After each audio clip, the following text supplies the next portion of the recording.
সিরাজগঞ্জের উল্লাপাড়া উপজেলার রাঘববাড়িয়া গ্রামের হুমায়ুন কবির, যিনি পেশায় দমকল বাহিনীর একজন সদস্য। শখ করে তিনি প্রায় 2.25 বিঘা জমিতে বাড়ি মাল্টা এক জাতের গাছের চারা রোপণ করেন। এখন তার বাগানের প্রতিটি গাছেই ফল ধরেছে, যা শিগগিরই বাজারে বিক্রিও করা যাবে। এবারই প্রথম বাণিজ্যিকভাবে রেখেছি, 1-1.5 লাখ টাকার মতো বিক্রি হবে বলে আমার মনে হয়। তার দেখা দেখি এই গ্রামের অনেকেই এখন মাল্টা চাষ শুরু করেছেন।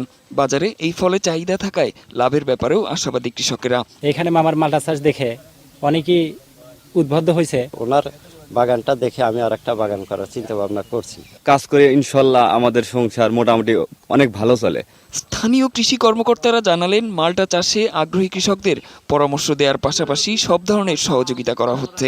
অনেক চাষি আসছে যে তারা মাল্টা চাষ করবে। আমি তাদেরকে বলছি যে হ্যাঁ, আমাদের মাটি এই পলি দোআঁশ মাটি মাল্টা চাষের জন্য উত্তম, এবং আশা রাখছি যে এই মাল্টা চাষ বৃদ্ধি পাবে। মাল্টার চাষ বাড়লে এলাকায় নতুন করে অনেক কর্মসংস্থান হওয়া সম্ভব বলেও মনে করেন কৃষি কর্মকর্তারা।